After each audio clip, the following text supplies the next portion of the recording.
I'm starting to get real sick and tired of you being in Atlanta, Georgia, Chris. What's going on over here? How's our construction? How's our remodel? We getting close? That makes two of us. Shout out to Linda, your mom, who's listening right now in one of her patented Linda Black Power Walks. Getting a chuckle out of that. Of course, she doesn't want Chris to go away forever. Of course not. What's the saying? Girl, don't go away mad. Just go away. Something like that. I don't know. I think that could be it. I mean, basically, we're looking at a slight delay, but obviously with our packed How Long Gone live schedule, the return to LA is imminent, and we will be staying in a hotel while the renovations are finished. We're just a few days behind, which is better than what most people told me, which was like, it's going to be 3 months late. It's going to cost an extra $100,000, but I'm not going to count those. Well, eggs. The smoke hasn't settled all the way yet, Chris. Don't count your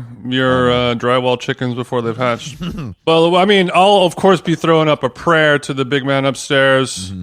We want to go ahead and get Brother Black's home remodel all done so he can move in. We can't have him living in a hotel out of a suitcase. That's crazy. Even if it is a luxury suite with a spacious amount of square footage. 750 square feet at the beautiful Astor on Hollywood and Vine. It could be worse, but I think that the nothing junior about this suite. the packed schedule that awaits me for the next couple months is looming, and I would like to be in beautiful Los Angeles at the home base, but duty calls, Jason. This is what it's like to be a man on the go, a small business owner. Yeah, I talk about sometimes, this is reminding me of something that I'll talk about, like when we're on the airplane together and you will buy the internet so you can text, Twitter links to your friends, and do your special emails that are important, and I will choose to go airplane mode. So then once wheels finally touch down in Tampa,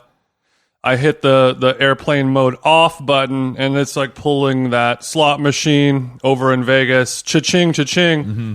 And I'm wondering that once you finally touch base back in LA, mm-hmm. is the Grindr app going to kind of feel the same? Because you've been sort of wading your way through the same five bottoms in the little 5 points area. First of all, I would like to say to borrow a pun from your construction team, I don't think there's any more holes to fill. No, I mean, I understand what you're saying. Luckily, I am in the gayest city in America, so that's actually not a problem. And you will catch me over in Midtown any night of the week over at Blake's. Shout out to Andrews. No, but I am yes, I'm going to get into a car crash going to Shintaro. I'm going to absolutely OD. I'm going to spend $1,000 at Erewhon just to do it. There are going to be some things I need to do when I return to sophisticated society, but I have enjoyed this time, and I've been able to focus on the things that I enjoy, like I do everywhere. I prioritize my fitness, of course. Mm-hmm. I've sampled some new and fun local eateries. I've connected with friends new and old. I've seen a lot of live music. Uh-huh. So I'm not looking at this as an L. I'm looking at this as just another speed bump in the road of life, and that's the best I can do. You did a healthy pivot, and you're going to be back here in like a week, right? Yeah.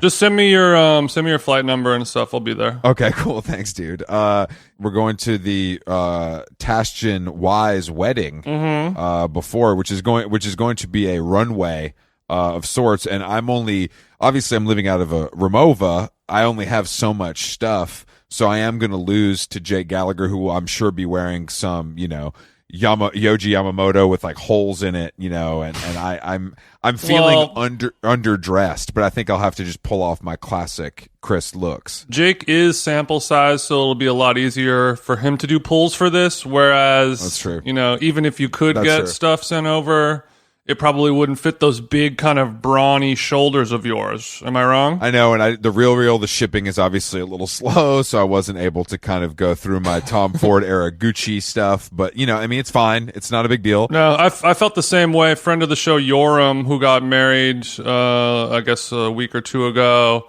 he invited me to his wedding last minute. I'm assuming so we could talk about it on this podcast. The only reason why we really get invited to anything nowadays. It's true. Still, I was sort of feeling the same dilemma where I was like, well, I mean, I'm going to be in Atlanta. Like, could this work? You know, he was getting married in Louisville, Kentucky. That's not a very far flight over from ATL, right? No, Louisville's driving distance if it's Crazy Fest 1999. You know, I don't know about today, but it was driving distance. Yeah, trunk full of public pub subs, and we'll get there. Yeah. But I had the same dilemma. I knew that this wedding was going to be really be dressing like costumery, and I just don't think the Hanes beefy tee was going to cut it.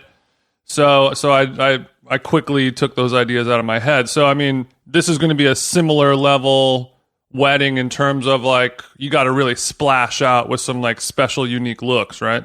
Maybe we could see if Alec Monopoly could kind of touch that one of those Tom Brown skirts, just make it. Oh, I could get make it you. Like you're just a customer, but once again, Chris gets it custom from Alec Monopoly. That's true. I'm more of a Mr. Brainwash guy. You know that. What year is it? Yeah, so I'm preparing for that. Obviously, I'm going to ask my mom to iron all of my suiting, which is going to be a humbling experience. But you know, this is 40, as they say. But I did want to. No, I don't want to bury that is not 40.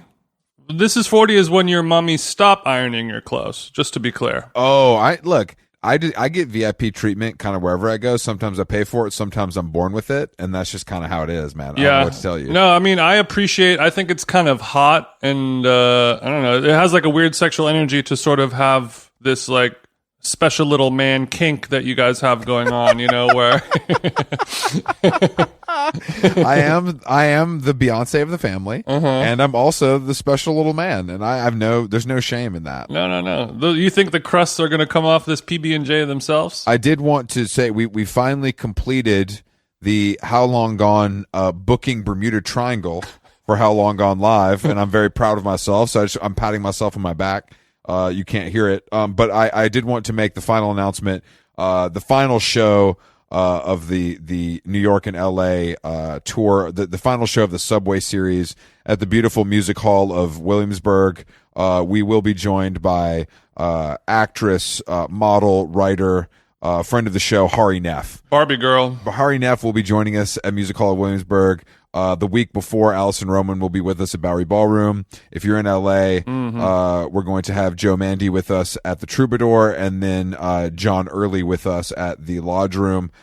So get those tickets now. We're ordering merch. Shit is getting real over here, and I have multiple full-time jobs, so I'm feeling a little stressed. Yeah, of course, the Troubadour show is sold out, and the other ones are getting on their way, and we will be having an after party at the Lodge Room show in Highland Park. Next door at Burger Lord. So like we said, get a cat sitter, you know, get your microdose mushrooms, because you're gonna do a lot of standing around in Highland Park, and it's gonna be fun. You're gonna need to also find some fun, playful looks for that. And yeah, exactly. If you don't have time to secure anything from Suit Supply, then luckily our merch table will be accepting credit cards, not cash, of course. Oh God, not Suit Supply. Okay. We do have a guest today as well, Jason. This is another a friend of the show that hasn't been on yet, just because we were able to build with him IRL before we invited him on the show. But Orville Peck, you guys know, the South African singer, songwriter, mask wearer. It looks like there's a low ticket warning because he has a rodeo of his own at the Greek Theater. I saw that. I hope we can go to that, because I would love to see what an Orville Peck rodeo consists of. I'll tell you exactly what it'll consist of, Chris. Okay. Because we've been to the Greek Theater for a country music concert before. Remember when we saw Casey Musgraves there? So this will be exactly like the Casey Musgraves concert, except there will be no straight white USC students. Okay. Well, then I'm out. No 19-year-old chicas on their bachelorette vibes. It's going to be, it's going to be a lot of rough trade. Where we were safe at the Casey Musgraves show, I don't know if we would be as safe at the Orville Peck Rodeo. We were so safe at the Casey Musgraves show that I was kind of disappointed. True. Like it was literally like, who are these weird old guys? Was the vibe at Casey Musgraves, which is like, I don't mind feeling that in some instances, but I felt like Musgraves. I don't know. I just feel like, yeah, because I guess if you're like a hot 21-year-old person who's cool and woke and young, and you see us, well, I mean, it's lose. It's like you guys are here because you think she's hot, or it's like wait, you guys like this music? Ooh, Yeah, like there's no win. There's no win. Are you dropping your kids off and you didn't want to wait in the car, or what's going on? It was not the best. It was not the. I mean, she was great because that was she was still making good music. But anyway, let's give Orville a jingle, see what he's been up to, and see if we can get secure tickets to this rodeo at the Greek. Because Orville, sometimes on this podcast we get professional musicians and they want to talk to us like from a Samsung Galaxy in their bathroom with no headphones. Yeah, no. That's sort of me. I don't have a Samsung. But like you are going to be that bitch. Yeah, like I'm kind of analog. You know what I mean? Well, cowboy. Are you a laptop or are you a guy that uses just an iPad? No. I'm not like. I'm not a boomer. I'm not like I don't have an iPad, but like I agree. I have a laptop. It's an Air Mac or whatever. MacBook Air. So yeah. is it steam powered? Steam powered, maybe. Exactly. It's like the Wild Wild West. No. It's but I drive a really old car, and the funny thing is, my boyfriend has a Tesla, and so we're always laughing because like I get in his Tesla and I'm like. I feel like I need like a PhD, like the screen is so overwhelming to me because my car is like from the 70s. There's no aircon or anything. So it's, it's like there's only two options. It's like drive or park. Like essentially. When I want to reverse, you have two buttons. Yeah, forward or reverse. That's it. Yeah. Even reverse is like, you have to like push it in reverse, like it's not even that. That's not even. So are you driving a stick, Orville? No, it's not stick. Okay. I can't drive stick, but that does bum me out because what someone said to me? They were like, knowing how to drive stick, they were like, if the apocalypse ever happens, that's going to be a crucial, skills to have. Skill, yeah. And I don't have that skill. It's the difference between life or death. I think that's absolutely wrong. I think nowadays, if the apocalypse comes and you can drive a stick, it's like a very cute little sort of added bonus. I don't really, I don't think it's a life or death situation. I think you'll be fine. I disagree. I think it's quite hot, to be honest. It is hot. Well, we're not debating the sexiness of driving a stick, Chris. Also, I believe I'm the only one in this chat right now who can drive a stick. Just for the record, we're talking about it being a life-saving thing. It'll get you some pussy, but it might not save your life. Wow. Can we say pussies anymore? I can. You're not allowed to, but I can, yeah. Ridiculous. But I think that's the best way to do it.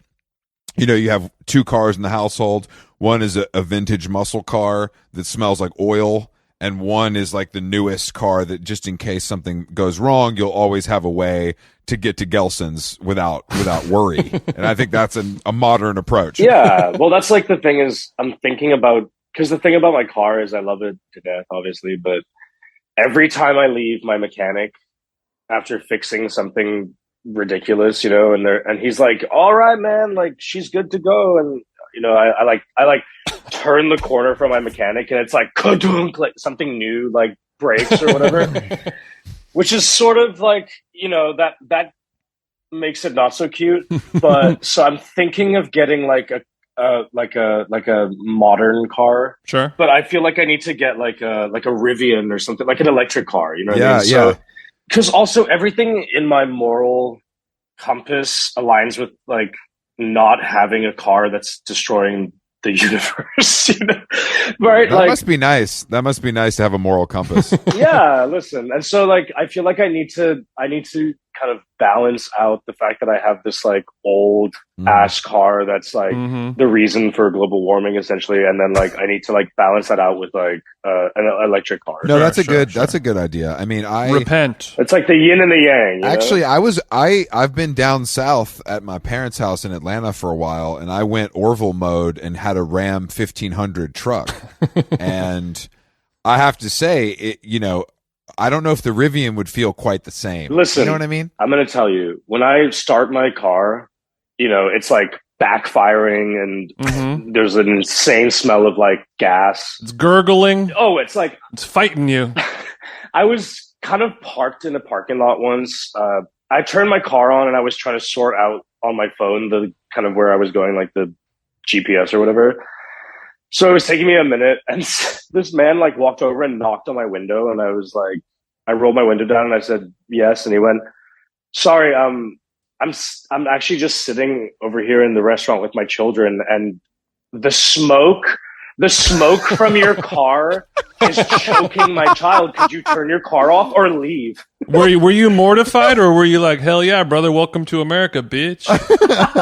Right. I like pulled out, like, no, I was sort of mortified. Mm-hmm. I'm easily kind of mortified though. I'm always like, I'm kind of always apologizing for myself anyway. So I like peeled out immediately, but it was crazy. I mean, people are, like strangers are coming up and telling me to stop. Yeah, that's different. I've never heard of a story like that, but nothing is more LA than that, especially with all this outdoor dining. That's the real problem here. Right. We'll move past the car talk just because I know that some of our listeners might not be completely into it. But last question, what kind of car is it? Because I'm curious to know. It's a 73 Chevelle Malibu. Ooh, I love an old Malibu. Yeah, I used to love nice. a 65 Malibu. No, it's quite beautiful. I've been offered cash like at a traffic light multiple times. It's very funny. Well, what about for the car though? I'm just kidding with you, Peck. Stupid. I was literally thinking the same thing. I'm like, for what exactly were you offered cash Right. for? Buddy, you teed me up right there, like Tiger Woods. So yeah, we can start talking about Bodhi now. Bodhi clown costume for Halloween. What color did you get, Orville? What's the question? What color Bodhi clown costume do you have your eye on for this Halloween season? Odie? What is that? Bodhi, it's a clothing company. You know Bodhi, and maybe you're not. Maybe you're. Bodhi. You might Yeah, be yeah, yeah. mishearing No. me. I do know Bodhi. But only recently do I know Bodhi because my friend had her wedding at my house recently, which is a whole other story. But Let's get Mark's into it. notes. Let's I'll get add that into to it. my notes. Carry on. but someone was there wearing a beautiful suit, and it was like I said, "Where'd you get that suit?" And they said, "It's Bodhi." And I said, "What's that?" And so I do only recently actually know about Bodhi. But what was the question?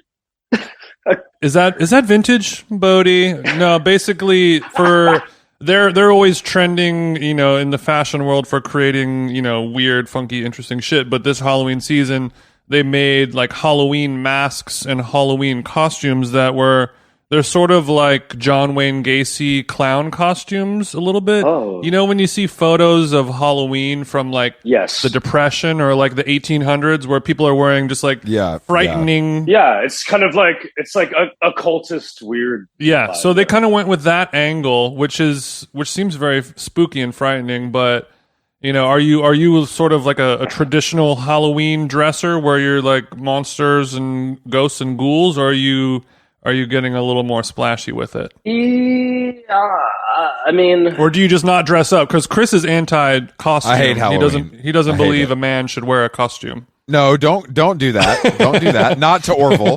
I mean more during Halloween. I think it's a time for children, and I think the adults have co-opted that as another reason to drink and use drugs, and I don't think that's necessary. Fair. but also Halloween. I feel like Halloween's become like a month-long event now. Oh yeah. Okay. Also, I'm going to preface. What I'm holiday has going it? to tell you one thing. I love Halloween. It might be my favorite of the holidays. Comes as no surprise to our listeners, I'm sure. Yeah, maybe besides, Mm-hmm. because I'm like, when people are like, "What are you doing for Labor Day?" I'm like, "Well, when is Labor?" Like, I don't know when Labor Day is or whatever the fuck, Labor who? Like, Yeah.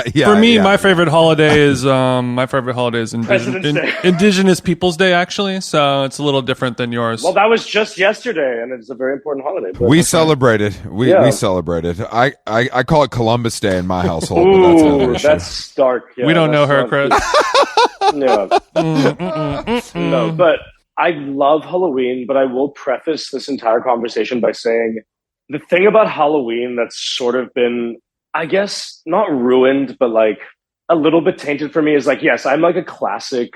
When I think of Halloween, if I was going to dress up these days, I would think like a ghost that's like a sheet with two eyes cut out kind of vibe. You know what I mean? Mm-hmm. Classic. Classic, like the ghost, the witch, Meatball down the middle. Dracula, whatever, Sure. Also, I haven't really had the chance to dress up for Halloween in anything for the past like 3 or 4 years because I'm always playing a show and I feel like I dress up every day anyway. But last year, last year I did dress up. We played at Madison Square Garden last year for Halloween with Harry Styles. Flex. We did 2 nights, and the first night we did kind of just like spooky Western. Yeah. And the second night I did like a Christian Cowan designer take on the Lone Ranger, which was very fun, actually. Oh, that's so nice. I did dress up last year. So you dressed up, but you kept it in your wheelhouse, though. Well, and then the year before that, it was COVID, but I did dress up for like a Instagram photo, and it was the like bounty hunter from SpongeBob. Do you know what I'm talking about? Wow. Okay, so you went. Oh, that's deep. She has range. Well, I try to keep it within my wheelhouse. Like it has to work with my mask and stuff. It either has to be cowboy or SpongeBob related. That's sort of my two. Yeah, okay. Right. I draw a wide circle. No, but I love Halloween. But I will say the one crazy thing about Halloween for me, and it's like bittersweet because it's of course like super flattering and amazing and lovely and I see where this is going. all of that. But like as soon as October starts, my social media becomes inundated with people dressing up as me, which is like. Like I said, I'm not the pain that you must be going incredible. through. I cannot imagine. Listen, it's the struggle, but no, it's pray for Orville. When I tell you that it's thoughts like and prayers, Peck. When I tell you that it's like I start missing like important sort of interactions or things because on October 31st, go look at my tag photos. Just do me a favor, look at my tag photos on like Instagram and just see. It's like it'll be like 500 photos of everyone tagging me dressed as me, right? Which I love, but it's pretty. Yeah, it sucks. Yeah, it's Halloween is like I always joke with like my drag queen friends. Like Halloween, when you're a certain type of performer, it just starts to become like work. You know what I mean? It's like it doesn't feel like a fun holiday. It feels like I'm either playing a show. Yeah. I mean, I guess it's better than like digging ditches. Yeah, you're happy to have the gig. You're happy to have the phone ringing and the emails coming in. It's kind of like Chris's dad is an accountant. And like he loves tax season because cha-ching money for him, but it's also like fuck, it's tax season. Like Halloween is your tax season as somebody who wears a costume year round. Yeah, but also wow, tax season. Yeah, what my sister-in-law's uncle. What does that make him? I don't know. He wanted to be a garbage man because he thought they only worked 1 day a week. You know what I mean? Sounds like a Rodney Dangerfield joke. That's good. No, that's really good. It's great, right? And so, like, I'm wondering, maybe people wanted to be an accountant because they thought they only worked during tax season. Right. Like how, like teachers get the summer off or whatever, like that type of thing. Well, teachers nowadays have to work like 5 other jobs because we don't pay teachers anything, which is really strange. Mm-hmm. No, but yeah, accountants. Okay. Yeah, he works year round. He works year round, but I will say there's busy seasons. Yeah. Okay.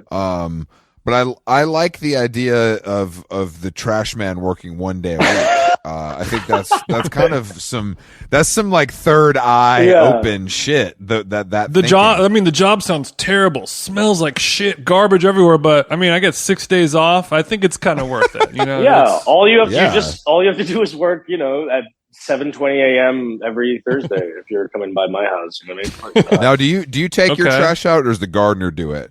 Because I just recently realized we finally got a gardener, and then I was like going to take the trash. These are the important questions. I was going to take the trash out, and the cans weren't in their location behind the house. I was like, "What the fuck?" I'm like, "Damn, the gardener took that's worth every penny." I had no idea that was part of his service when he cleaned up the yard. Interesting. Yeah, no, I take my own trash out. Actually, I love cleaning and.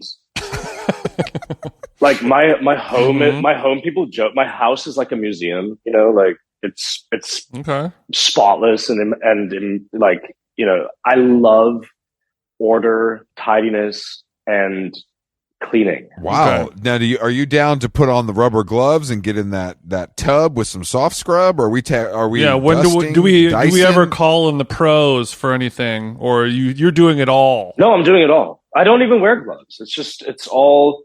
I go raw in there. Like, yeah. When your house, I mean, I hope you get tested, but when your house is already clean, you never really have to get that dirty. You know, you're only just doing maintenance. You never really need to do a deep clean, right? Yeah, of course. Well, actually, but I think I might be kind of OCD a little bit because No, you don't say. well, because Are you crazy, bro? Like right now, I'm Orville, this is a breakthrough. I'm very proud of you. but I have, you know, like for instance, in my living room, I have a bookshelf or whatever of things, and but they're very specifically sort of you know, chosen and placed. It's not just, you know, sporadic with some Adderall like precision where these totems are placed on your shelving. And I'll be like on a work call or whatever, and I'll out the corner of my eye, I'll look at the one item on the bookshelf from across the room, and I'll walk over and like adjust it, you know, like 2 millimeters, and then walk back to where I was, and then look at it and go back and like kind of think, oh no, that was too much, and then like adjust it like back 1 millimeter. Like I've got problems, but I do like order, and I like my house is it's beautiful. You should come over. It's come. Okay, yeah. I would love. And if you need your house cleaned, I can come over as well. You have some downtime. Yeah. Well, how do you then? You know, hearing about your tendencies, let's call them. How are you able to now when you're on the bus with all these scrubs that you pay to play instruments? You know, they might not be picking up their, you know, their pizza boxes out. Like, are you kind of riding them? I mean, this is a genuine issue on tour. That you we just woke the bear. No, because I'm in the back room, so like my room is always like spotless. Like, so I make my bed every day on tour, like everything. That's nice. Right? That's nice. It's like immaculate. And then I complain a lot about the shared space because, you know, my band members who I love, they'll come onto the bus and like I'll wake up. I'm also the first one to wake up. I'm like up at 6 a.m. every day, basically. Sure. And I'll walk out into the main room and it's like, you know, someone's shoes and, you know, like someone's like, you know, what drives me fucking crazy? A water bottle, unnamed water bottle that has like 2 sips out of it. Okay. Cause you're like, look guys, this is coming out of my pocket. Like we gotta, I mean, to be honest, I'm not even thinking monetarily. I probably should. That's not even what bothers me. I'm just like, drink it or don't drink it or throw it out or what, like don't open. Also, I have a problem with like a tiny water bottle anyway, because I'm like, I just think it's like a crazy waste of plastic.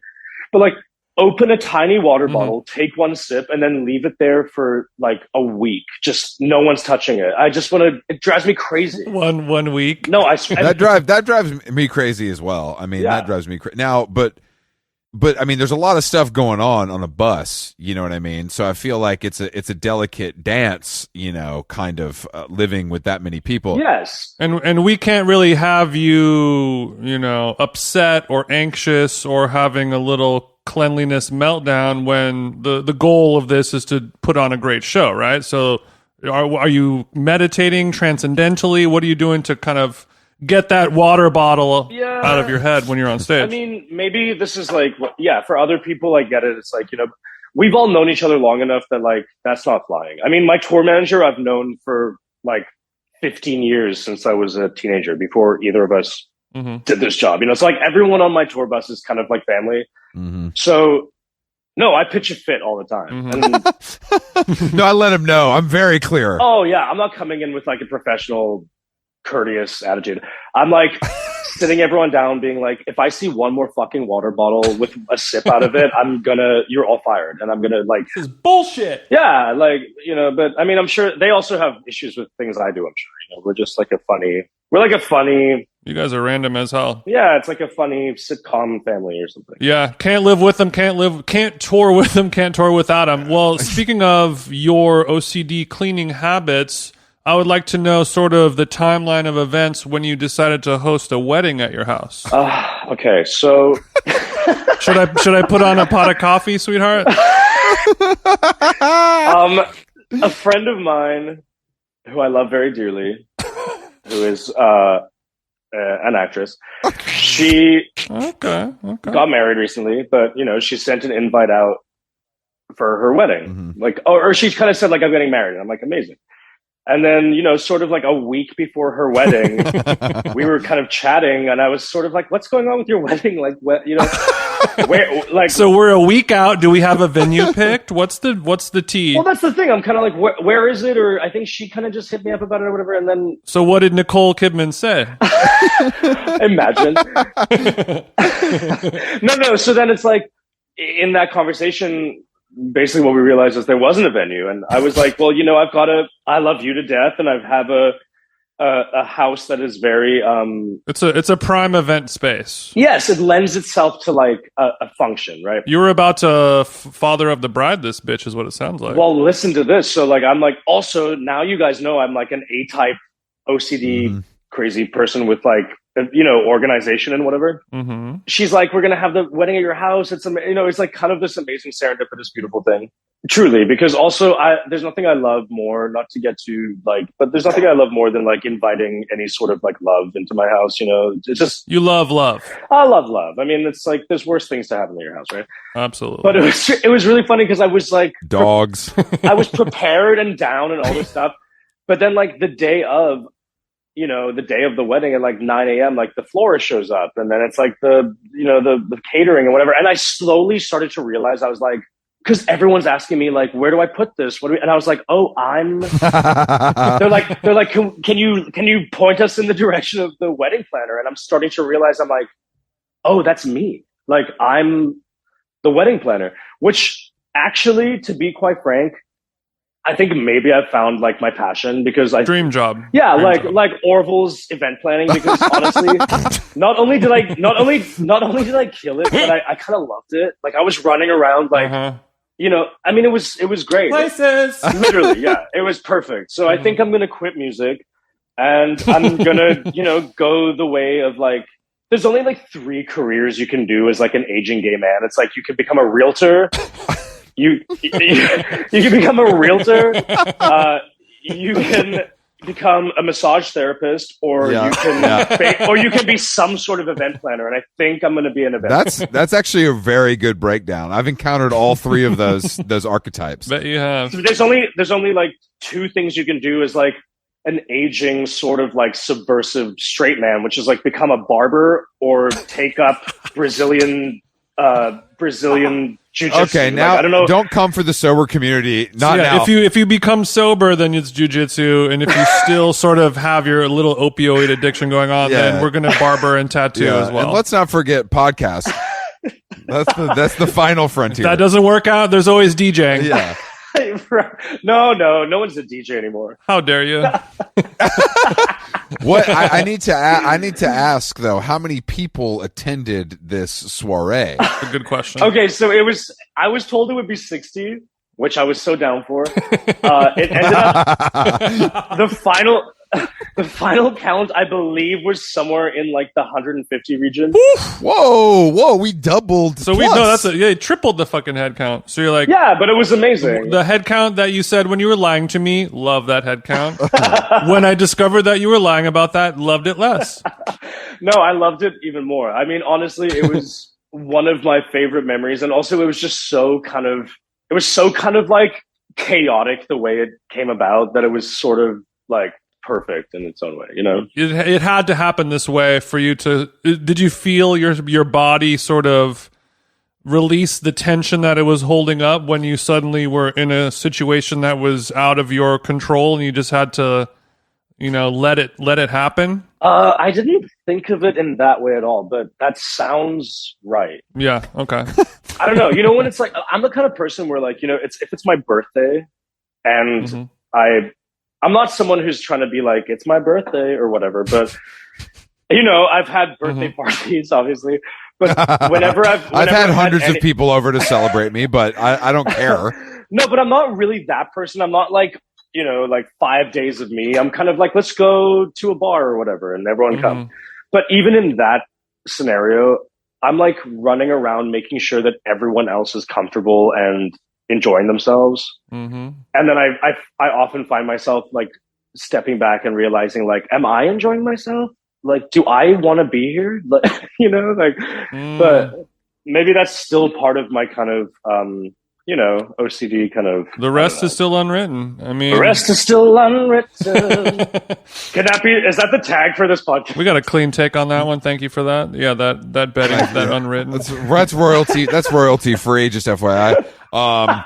I'm glad that you've uncovered your inner hostess, and I think that this wedding. Now, the final question on that: did you get twisted, or did you teetotal for the evening to make sure none of your baccarat got cracked?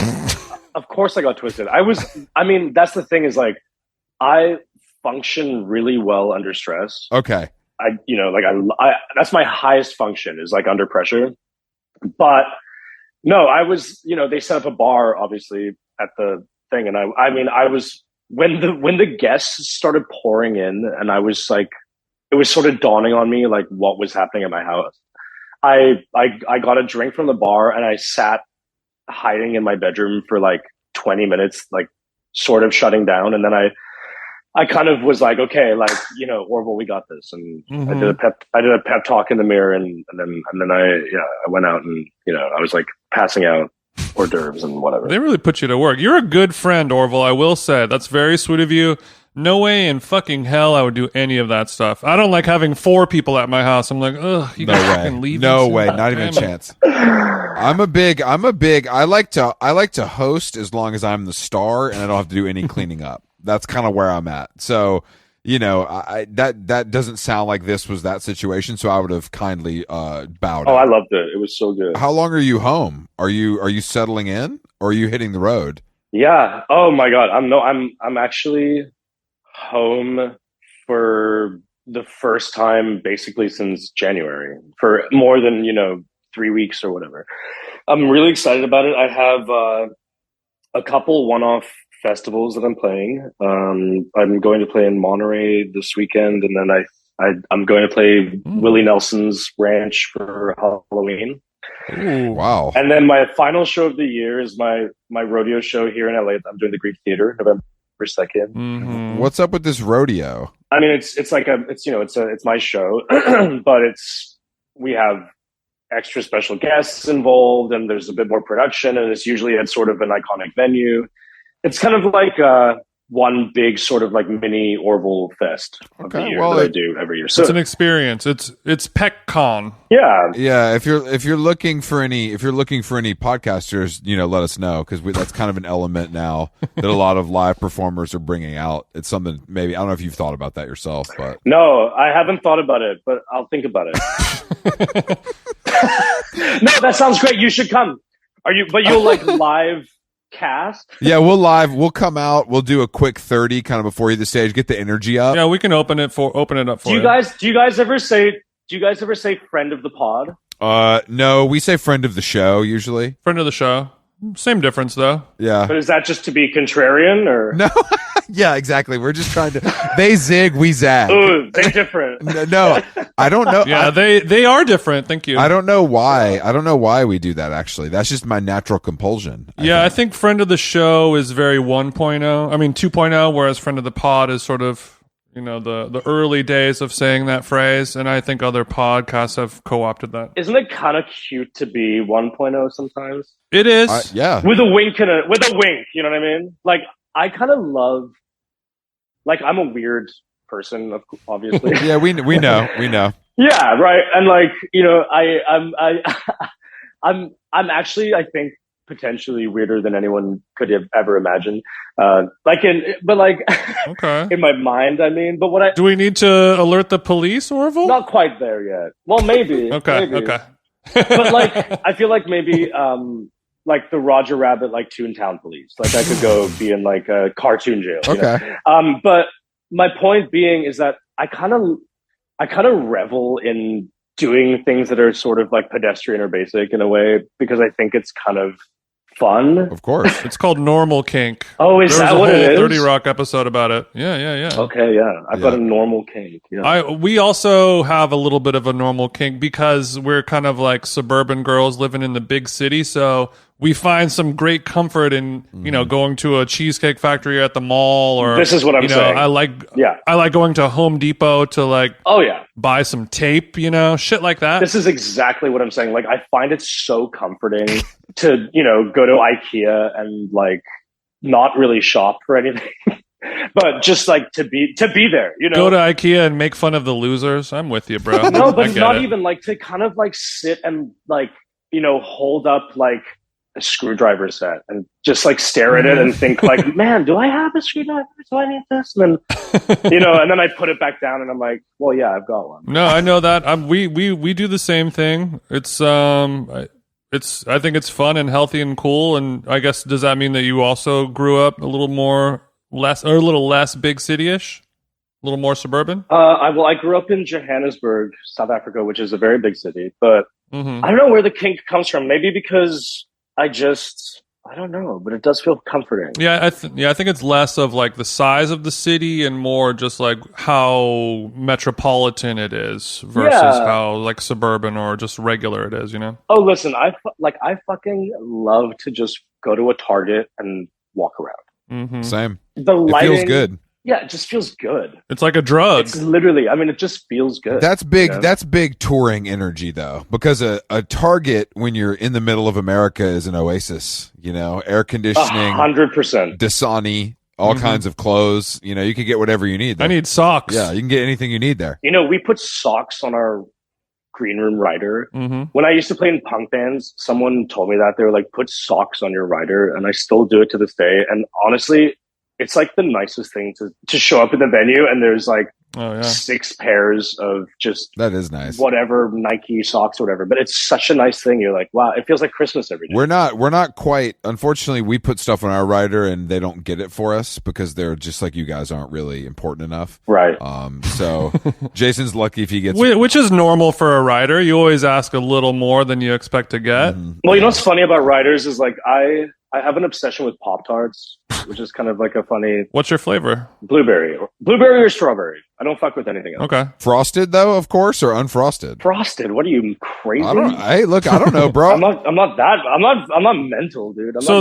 This is known. This is a known thing. Oh, it's no, like, literally Pop-Tarts, they reached out and sent me, I've got like thousands of boxes of Pop-Tarts in my house. Like, luckily, they never go bad. Right. They wrote a whole poem. It's like, Pop-Tarts love me, and I love that. And it's great. So there's Pop-Tarts on my rider, right? Sometimes I'll show up to a venue, and I don't know if they are doing this because they think it's what I want, or I don't know if they're doing it as a point of contention for like who they want to come off as, but sometimes we'll show up and it's like the Whole Foods, like multi-grain Pop-Tart, whatever. It's not a Pop-Tart. It's like whatever it is. What a trigger! It's a breakfast, a 365 breakfast snack. Oh, like, get this fucking bullshit out of here. There's nothing. I'm gonna tell you, there's nothing that sends me off harder. Where I'm like, get this out of here. Like I want a fucking like white trash Pop-Tart. Like I want a Pop-Tart, like Pop-Tart, the brand. Okay, like, so you see the Nature's Harvest Pop-Tart and you instantly turn into Morrissey backstage. Yeah, like I start flipping tables, firing I want people. it gone. I don't think that's actually, that's not that crazy. It's not the same thing. It's like if you ask for a Coca-Cola and somebody gives you a 365 cola, it's not the same. It's just not. It's two different products. This is what I'm saying. The thing that annoys me mostly, it's not that I'm not getting my way or whatever. It's not that I'm like a diva. The thing that annoys me is I'm like, you thought you like did that. You thought you got me something like. It's like, I want the Coca-Cola. I don't want the like I want the trash version. I don't want you to make me feel better. I want to feel like shit. It's like, you don't get it. Is it homophobia? I'm like, is it because I'm gay? Like, you think I want... It's homophobia, right? Yes. Yeah, that feels like a big part of it. Yeah, they walk in, they're like, this guy wants Pop-Tarts and socks. What kind of pervert is this? Yeah, they know you're a freak. I don't know what he's going to do with them. Anything but eat you're them. Gay. They have to assume you're gay. So Orville going back to sort of your OCD tendencies and then throwing a little Pop-Tart juice on this fire, I'd like to know what your Pop-Tart eating ritual is. I feel like you might be very specific with your toast times, and maybe you eat around the corner in some type of fashion. Like when I eat a Kit Kat bar, I'll eat all the chocolate and then I hit the wafer next. Nasty. Something like that. There's no toasting. First of all. Oh, Okay. Wow, that's interesting. you are a pervert. No one's toasting a Pop-Tart. Come on. Civilized folks are. I would like a little. You don't put a little butter on it after you toast it. That's crazy, man. Butter? I'm just No. kidding. I'm just kidding. I'm kidding. Well, I mean, I'll sous vide and then I hit it with a little creme fraiche at the end if I have it around. I mean, obviously when we're on tour, we don't have all that. Yeah, like, I take a pinch of fair trade sumac and no, I'm eating it just raw. Like Fair it's trade not, sumac. there's no Well done. zhuzh, raw dog. So you grab and go type of thing. You don't like set a plate out with your fine silverware and you eat it in some weird freaky way or anything. You just eat it. No. You're a second grader on the bus. Listen, Bus diving in. Yeah, I am a simple man. Like truly, I'm very no frills, like no zhuzh. It's always just very. Doesn't take much to pop this tart, is what you're saying. Yeah, like I'm so satisfied eating like cold food from the fridge. Do you know what I'm saying? You probably like it. I love an easygoing guy because I feel like all the men in my life are divas. I mean, I'm sure people who know me would probably say I have quirky sort of You have diva-like tendencies. specifics. Yeah, but I mean, to be quite frank, actually, at least in the industry, people note quite often that I'm very easygoing. I think I'm an easygoing person. Yeah, that's a good quality to have. I'm quite self-sufficient. I don't like relying on other people for things. I like to just do things myself. I actually enjoy getting things done. Like it's my greatest fulfillment in life. This is because of your punk background. Well, this is the thing. Because there was a time where you didn't have a choice and you learned to do it all and you were successful at it, and now that somebody would do it for you, it's just like, I got it, I know how to do it, it's easier if I was just joking about this last night. Is like someone was talking to me about tour, and they're a musician who has, they kind of only grew up ever being on a tour bus, right? Yeah. And they were sort of like, oh yeah, tour, like, oh, the bus, am I right? And I was like, dude, the bus might as well be the Four Seasons as far as I'm concerned. Like, I fucking love the bus. Like, I never want to leave the bus. Like, I love it. It's like, I've been touring since I was 17. I used to tour in a minivan with my drums on my lap for like 13-hour drives. You know what I mean? Like the bus is essentially like, it's like nirvana. Like, I mean, it's like heaven. Like, I can't, like, You made it. yeah, of course. I love the bus, dude. I feel like I'm literally, I mean, it's like the biggest thrill of my life still. Because I'm trying to figure out how to kind of get this podcast going so I can kind of PJ in and out. So I sleep in my own bed every night. And that's not it's not working out just yet, but we're still kind of, we're in the early stages. You want to do the Reba where you like, Reba. like fly back to your hometown like every night. Yeah, exactly. The Reba. That's what we're rebranding that as. It's the Reba. The Reba. No, yeah. You, Don't pull a like Reba. Seinfeld does it. Corn dog on the PJ. That's like the dream. Corn dog on the PJ. Well, I wanted to go back to the rodeo show because it was something we were talking on the last episode about. I went to the Rosalia concert, and we were talking about how so much of shows nowadays, sure, it's about the music that the people love who are buying tickets, but it is also sort of like an experience where the fandom gets to show off their clothing and their fashion. And I feel like the rodeo has a similar vibe where people are buying tickets because they like your music and they want to see your show. But it's also sort of like their Met Gala for these specific types of people. Yeah, 100%. I mean, listen, all my shows are sort of, the rodeo last year was at Red Rocks, which was amazing. And Whoa. Yeah, it was incredible. But like, yeah, people fly in from like all over the world for it. Like, I mean, the rodeo's definitely special. And yeah, people dress up, and honestly, I always try to think of shows. I come from like a big performer background, obviously, and like I like theatricality in music, like I kind of hate this idea that you have to be sort of like, I don't know, like boring to be sincere. Like I think I find a lot of artists these days just genuinely pretty boring. I find it sort of no effort and no pizzazz to any of it, which is like, I feel like the biggest crime. Like, I would rather something is totally off key, bad taste, whatever. I would prefer that than something that's just like, yeah, boring, essentially, right? If you're a showman, let's put on a show, for God's sakes. Yeah, I mean, like, but I think the weird thing is I think people have sort of attributed sincerity with that in a weird way, where I think sometimes people who think that what I do is insincere because there's an element of like performance to it, but it's like, well, why do those things have to be mutually exclusive? Like, I actually think, and like someone like David Bowie, to me, it's like, that's the perfect example of someone who was so theatrical and so performative, but also incredibly sincere and iconic in everything he did, right? And like Bowie and Queen, like name two people who shred more than Bowie and Queen, and they were theatrical as a motherfucker. I like the intersection of that, like sincerity and performance.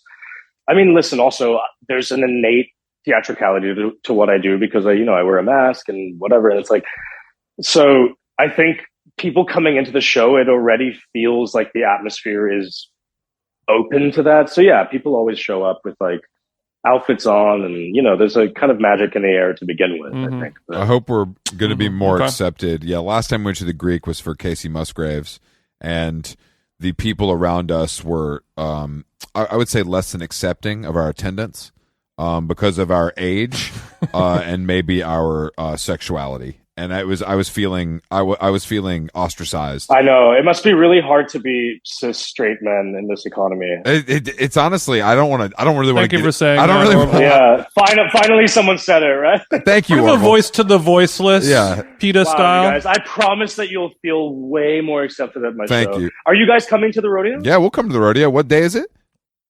I don't see why not. Did you find tickets? It's sold out, but I think maybe like but you can check like StubHub or one of those. Okay. Okay. So I like that we're still plugging the show. No, we can. I know someone. We can sort you out. Orville, we're gonna trade because we have shows in LA, the 19th and 20th.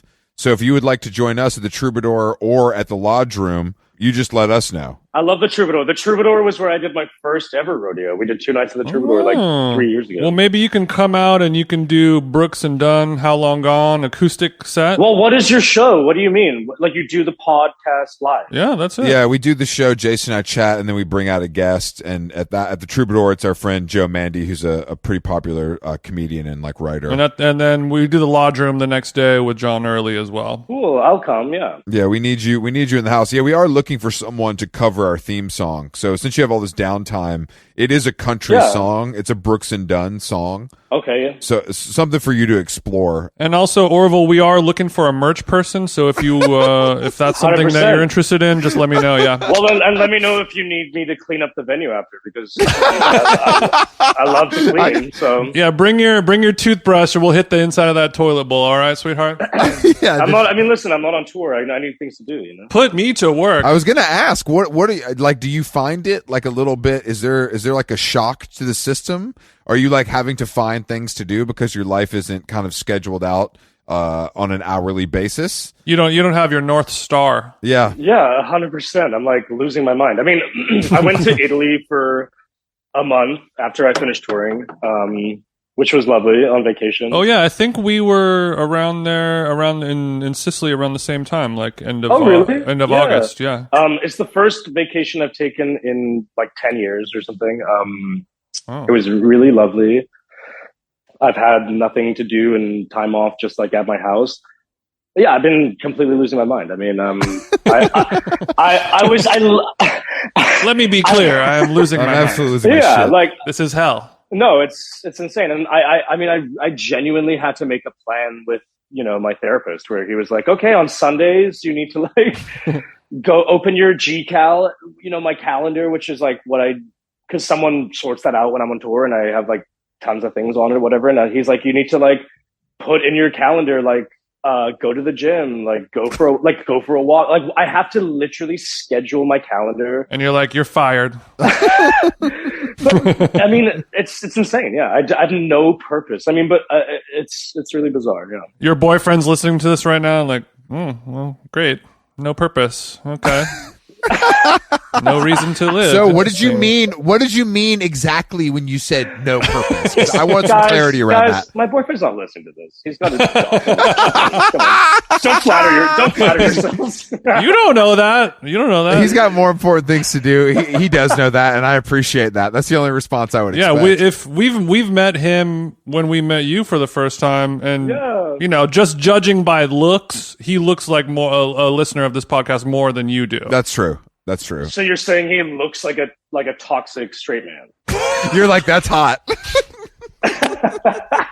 Yeah, kind of. Yeah, we satisfy the toxic straight man kink that a lot of people aren't. They're afraid to ask the universe for. You know what I mean? There's a lot of people before they come out, they're just a toxic straight man, you know, and that's the reality. I mean, that's something we need to think about. I mean, I don't even. What is your guys like? What is your listenership? Is it? It must be varied, right? So it's around like 65-35 male to female, 1% non-binary. Okay. Biggest age range probably like mid 20s or so, Oh, nice. Yeah. and then like 35 to 40, and then the younger kids, and then the older people. Geriatric millennials Geriatric millennials, you know, those are the people that are buying the Rivians, though. You know what I mean? like me. I'm a geriatric millennial. I think. Yeah, we are too. Mhm. I mean, Welcome technically home. we are too. Yeah. I identify as my pronouns are Gen X, but a lot of people don't really like to recognize those. So I'm kind of forced to be a He's geriatric Gen X, millennial. millennial rising. But I feel like but Gen X is like, isn't Gen X kind of like born in the late 70s kind of vibe? Yeah, People that were born in the 70s, Yeah. yeah. Yeah. but I mean, I'm born in '82, so the cutoff, I'm like a few years off. But Chris identifies so much with the 90s culture and music and art and everything like that. So he sort of is cosplaying as a Gen Xer, even though he's so young. He's way too young to be that. I know I look really young. Some people can't even believe it, but you know, this is my cross to bear. He's hairless. Yeah. That's beautiful. When I guess one thing you could be doing, when I was in Noto in Sicily, Mhm. I ate that almond granita from Cafe Sicilia every day. Wow, we were literally right in the same place. See? See? I was staying just up the street from there in in a nicer place. 7 Rooms or whatever it's called. It's like literally across the street from Cafe. Oh yeah. I mean, we went there every day. It was like 100 degrees there. I'm assuming, right? I'm gonna say it right now. I'm sorry to any Italians that are listening. I don't care for granita. Whoops. Whoa! Not even the almond flavor. I mean, if I'm doing it, it's lemon. I'm not doing. Whoops. Do not whoops Whoops. the granita. But like, you know what I don't get about it? You know what He I don't whoopsed get it. about it? The brioche. Yeah, That's the weird part. I agree. I don't do the brioche. So for anyone listening that doesn't know what we're talking about, granita is It's like a slushy. it's like a slushy and like typically sort of like lemon or those peach is a big flavor I know. Mhm. But people there eat it with a big brioche bun that's already kind of like sweet, Uh-huh. right? It's like sweet on sweet on sweet. I don't get it. Yeah, it's a little weird to have like, you know what would make this like Hawaiian shaved ice even better? A fucking hamburger bun. No one's ever said that. No, but so you're more of a gelato girl, is that what you're saying? That's what I'm saying. It's like Pistachio. I'm kind of like a sorbet.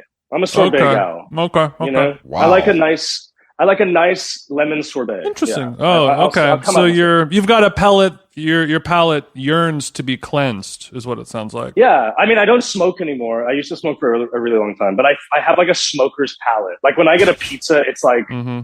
olives, anchovies, Right. chili. Like it's like so salty, sink. like other people can't understand it. But it's like that's like my flavor profile. Like capers, big flavor. Oh yeah, I know what you mean. So like I'm kind of like I like sour. I like Your mouth is a maximalist. yes. And but my heart is a minimalist. Oh. God, Okay. the dichotomy There we go. of this guy, it's unbelievable. Did we just name my my biography somehow? Yeah. Yes, exactly. That is, I need to try one of these. Jason, can you learn to make this? I've never had it. I know how to make it. Yeah, you just put some whatever flavors you want together with the water and stuff, and you put it in like a baking sheet, like a very thin baking sheet in the freezer, and then every like 20 minutes or so you scrape it with a fork and you slowly begin to build up this shavy ice. I haven't done it yet, and as fall and winter is upon us, I don't know if I'm going to get to it in 2022. Did you happen to go to Madonna's birthday while you were there, Orville, or did we not get the invite? I didn't get the invite, but you know what? I heard it was like the buzz of the town. You know, like we would be in like a taxi and kind of just chatting with the guy or whatever, and like he would be like, you know, Madonna had her birthday last night. You know, like everyone sort of was like buzzing about it. Do it in the Italian voice, or Sicilian. Everybody was what he said. Are you going to Madonna? No. It's funny because I did get the invite. I did get the invite to Madonna's birthday, and then the invite was taken away later on in the day. Wow, are you bragging on the pod? He's always bragging on the pod. I didn't know. Wait, are you bragging on the pod? When am I not? No, well, it's not really a brag because I was invited by a friend of mine named Jesse, who was DJing the party. He's like, "Yo, you're in. I think I just walked past you in Noto. Are you in town?" I'm like, "Yeah." He's like, "Oh, I'm here to DJ Madonna's wedding. LOL. Bring your USB stick. We should play, and it'll be fun." And I'm like, so I think I'm going to Madonna's birthday tonight. Like, I have to. What am I going to wear? Blah blah blah. Do I have time to drive to the Prada outlet? And then 5 hours later, he was like, yeah, so not really gonna be able to get you in, kind of thing. And that's maybe for the better. That's harsh. I bet it was a lesser guest list than we think. That's what I was gonna say. Like, no shade to Madonna because of course she's amazing and Madonna, but like. I don't think it was like, Yeah, no, I know. You don't even have to say it. Yeah. You know what I mean? I don't think it was like I don't think it was like the Met Gala or anything. I think it's okay. No, it's too remote. Like you it's can't. Very remote. If you want to have it's just very close friends. Just very close. You know how she can be. And maybe some local townspeople just to like fill it out. Because I feel like yeah. How many people were even there? But actually but how strange that both you and I were actually there in town. I know. Everyone loves Italy, huh? No, not me. Wow, not you. I mean, Italy's fine, but Italy's just like any other place. Like, I don't really get the magic personally.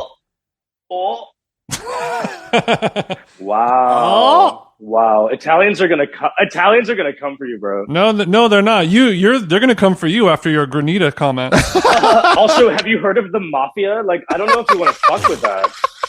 We're not worried about the mafia. We're worried about the Italian Board of Tourism because we're trying to get flown out there, all expenses paid next summer. Well, I love that. I'm not worried about the mafia, but I just don't, I just find it's fine. I just don't get I like Milan a lot as like a real city to be in. I really like it. Oh, girl, don't do all that. Milan. That's true.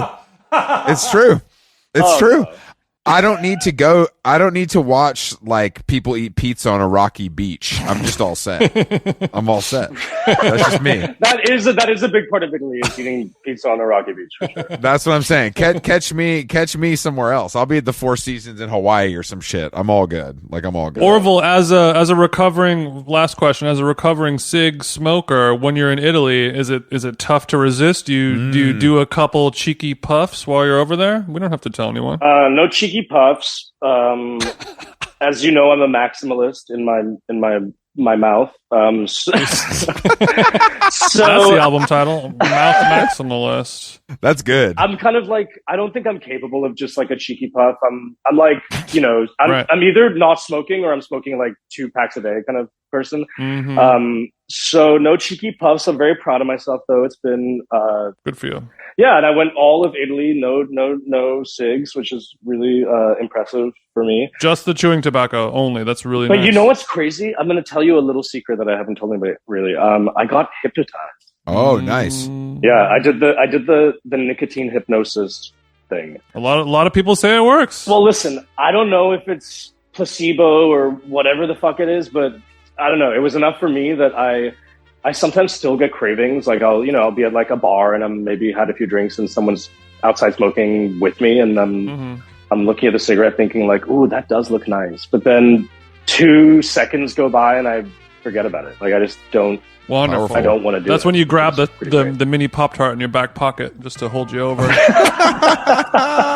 Exactly, yeah. All right, Orville. Well, thank you for doing the show. Yeah. It was great talking to you. We hope you had a lot of fun. Wait, were you recording all that? That's right. That's how podcasting works. Do not. Just kidding. No, that's great. Thank you. Thank you, Orville. And Thanks for having me. I hope to see you guys at another like very niche gay function, like I saw you at. no problem. No problem. Shout out to Tom of Finland. And Yeah. the rodeo is in LA at the Greek Theater on what day? November 2nd. November 2nd. All right, November 2nd at the Greek Theater, the rodeo, and the album's in stores. And a quick shout out to our mutual friend Austin Peters as well. Oh, I just saw him last night. I know we go way back. We love you, Austin. He's a true legend. I love Austin. We will talk to you soon, Orville. Thanks so much, bro. All right, I'll talk to you later. Ciao, Orville. Grazie. Ciao, grazie mille.